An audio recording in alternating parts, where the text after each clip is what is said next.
une maison avec des souris, des cafards, des fourmis, ça ne donne pas envie de manger. Lorsqu'on a Cuando des... bailas, mi corazón gira contigo. Bailo contigo bajo las estrellas. Cada paso es como un suspiro mío. Bienvenue à toutes les grandes dames, mais bien sûr à tous les grands messieurs dans la cité de grandes femmes. Ici pour vous, Inès Kandé, dans une nouvelle vidéo sur la cuisine. Alors aujourd'hui, nous allons préparer un repas ensemble. Vous allez m'accompagner, aller faire le course, on va aller acheter cette nourriture ensemble. On va rentrer, préparer la nourriture ensemble. Et on va servir la table ensemble. Alors, étant une femme qui travaille sur son élégance, l'élégance de la femme aussi revient à connaître certaines choses, à avoir certaines qualités. Entre autres, la qualité de pouvoir préparer elle-même aussi. Apprendre à préparer elle-même, c'est juste l'atout de plus qu'une grande femme, une grande dame, une dame avec élégance a de plus. C'est quand on est une femme élégante et qu'on n'a pas besoin d'apprendre comment préparer, comment servir, parce qu'on a tendance à apparaître comme une femme de ménage ou encore une femme moindre ou quoi que ce soit. Non, ça n'enlève rien en nous, au contraire, ça ajoute beaucoup. Ça ajoute vraiment beaucoup aux grandes dames de savoir aussi faire la cuisine. Faire la cuisine et aussi servir la nourriture. Parce que la nourriture, elle peut être bonne, elle peut être bien préparée. Mais lorsqu'elle n'est pas bien servie, ça ne donne pas envie de manger. Ça ne donne pas, non, vraiment pas envie de manger. Alors, nous allons préparer, nous rassurer que nous allons préparer la bonne nourriture dans le soin possible et aussi servir cette nourriture dans toute sa beauté possible. Vous allez m'accompagner, on va faire des courses, rentrer, préparer et servir. Alors, les différents petits points que j'ai voulu seulement souligner, qui se rapprochent à notre thème général, à notre objectif même de ce que nous faisons ici, l'élégance de la grande dame, c'est que lorsqu'on fait la cuisine, on n'a pas toujours besoin d'être mal habillé ou encore sale. Commençons d'abord à prendre notre douche avant de commencer à préparer. On se lave et on s'habille d'une manière confortable pour préparer. Nous savons que lorsque nous préparons, on touche ci, on touche ça. Et ne portons pas par exemple des habits qui auront tendance peut-être à s'introduire dans la nourriture ou encore des habits blancs, moindre tache, ça devient peut-être difficile à enlever. Donc il faudrait s'habiller confortablement et de manière à ce que l'on puisse avoir la facilité de faire sa cuisine aisément. Et avoir des vêtements de sorte que ce sont des vêtements qu'on peut nettoyer facilement lorsqu'on l'enlève. Parce que lorsque nous faisons la cuisine, l'odeur de la nourriture nous colle sur le corps. Mais cela ne nous empêche pas de bien nous habiller. Ça ne nous empêche pas de bien nous habiller. Quand je dis bien nous habiller, je ne dis pas saper, je dis être propre. Avoir un habit propre qui nous permet, confortable et propre. C'est ce que j'allais dire. Alors, lorsqu'on est déjà propre, on se sent aussi propre, alors on va faire un effort de garder sa cuisine aussi propre et de préparer une nourriture propre. Comment garder sa cuisine propre? Il suffit juste de ne pas garder les assiettes ou encore les objets que nous utilisons pendant que nous préparons sale.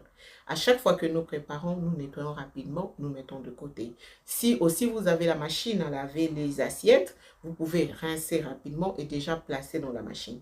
De sorte que le lavabo puisse être un peu libre lorsque vous êtes en train de préparer. Ça va vous aider avec l'espace, mais ça va aussi vous aider à garder la cuisine propre malgré que vous êtes en train de préparer. Certaines personnes ou certaines femmes, quand elles préparent, ou encore certains hommes, parce que les hommes aussi préparent, on laisse la cuillère là-bas, la marmite de ce côté, la poêle de l'autre côté, la cuisine est déjà remplie, désordonnée, et on oublie même où est telle ou telle autre chose se trouve parce qu'on est en train de préparer dans les désordres. Et en cherchant des choses que je ne sais plus où j'ai mis la cuillère, peut-être la cuillère se trouve en dessous ou le couteau de l'autre côté, c'est le temps qu'on est aussi en train de perdre. Alors que quand tout est déjà organisé, quand tout est à sa place, c'est rapide. On sait que telle chose se trouve ici, telle autre se trouve là-bas. Et rapidement, on prépare et on présente la nourriture. Dans la propreté aussi. Alors, lorsqu'on prépare et qu'on veut peut-être épargner l'habit que nous avons porté, de l'odeur et aussi peut-être de taches, il y a une tablière à mettre ou encore un tablier à mettre. Lorsque vous mettez votre tablier, ça empêche que l'odeur colle plus sur votre vêtement et aussi ça empêche que lorsque la sauce ou la soupe saute sur vous, de salir vos vêtements. Alors, vous pouvez encore mettre un tablier. Moi, parfois, je trouve juste que c'est de trop mettre encore des tabliers toujours. Et aussi, ce n'est pas toujours lorsqu'on reçoit des gens qu'on est censé faire la cuisine avec tout le soin possible. Non. Lorsque quelque chose devient une habitude, c'est facile que ça devienne facile à faire et que ça devienne une partie de nous. Alors, lorsque vous faites de ça juste une habitude, c'est facile que ça reste une partie de vous. L'hygiène, ce n'est pas seulement pour les autres, l'hygiène, c'est aussi pour vous. L'hygiène, ce n'est pas seulement pour vous, c'est aussi pour les autres. L'hygiène, c'est pour nous tous. Alors, cette astuce-là de tenir sa cuisine propre et organisée est vraiment important pour l'hygiène et aussi pour la rapidité de préparer et de terminer à temps. Et ensuite, savoir juste servir la nourriture sur la table. Je vais montrer comment est-ce que j'ai servi la nourriture, mais seulement c'est que lorsque on termine de préparer, souvent on utilise des marmites. Il ne faut pas utiliser des marmites après à laisser ça là-bas, c'est sale, on abandonne comme ça, ou on met des marmites dans les frigos parce qu'on a fini de préparer, mais on doit conserver la nourriture, on introduit juste les marmites dans des frigos comme ça, non. Ce qu'on fait, on enlève, on met dans deux bols et ensuite on nettoie le marmite. S'il faut nettoyer à la main ou si encore il faut mettre dans la machine à laver, il faudrait le faire pour garder votre cuisine propre et organisée. Sinon, vous aurez des fourmis, vous aurez des cafards, vous aurez des souris dans la maison et ça, ce n'est pas du tout bien pour une femme élégante, une grande dame. Une grande dame doit se rassurer de ne pas tomber dans ces pièges-là. Pour une grande dame, une femme avec élégance. On peut être belle, on peut être intelligente, on peut être très très bien présentable, on peut être une femme, une grande dame, on peut être une dame très élégante. Mais lorsque notre cuisine est sale, lorsque notre nourriture est sale, lorsque notre nourriture est mal préparée, on perd toute cette élégance-là, totalement. Mais lorsqu'on a une grande dame, une femme qui sait très bien faire la cuisine, et une femme qui se présente très bien, une femme intelligente, une femme vraiment présentable, belle et tout ça, tout ce qui vient avec. Mais au-delà de ça, elle a cet atout de bien faire la cuisine, de faire la cuisine dans la propreté, mais surtout de bien servir aussi la table, de bien dresser la table. C'est vraiment quelque chose de plus qui différencie les grandes dames. Alors, je vous exhorte, chères grandes dames, de vraiment vous lancer. Ne vous gênez pas lorsqu'il faut apprendre un nouveau plat. Moi, je demande toujours, ce que je mange et que c'est bon, je demande toujours comment on a préparé. Et j'essaie toujours de préparer. J'ai cette humilité-là d'apprendre de nouveaux repas, de nouveaux plats. Je le fais. J'apprends des autres. Plusieurs fois, j'ai appris beaucoup de choses chez les autres. Et je prépare aujourd'hui moi-même aussi. Peut-être j'améliore même plus que ce que j'ai mangé ailleurs.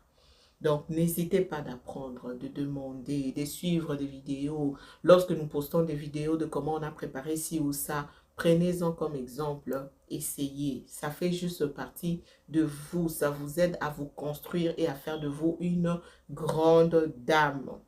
C'est ce que j'avais voulu partager rapidement avec vous dans cette vidéo. Nous allons passer à l'autre étape, c'est lui ou encore celle d'aller faire le course, de venir préparer et de servir.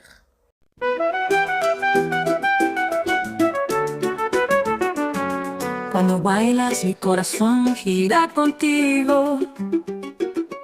Bailo contigo bajo las estrellas. Cada paso es como un suspiro mío. Cada paso más cerca enciende la llama. El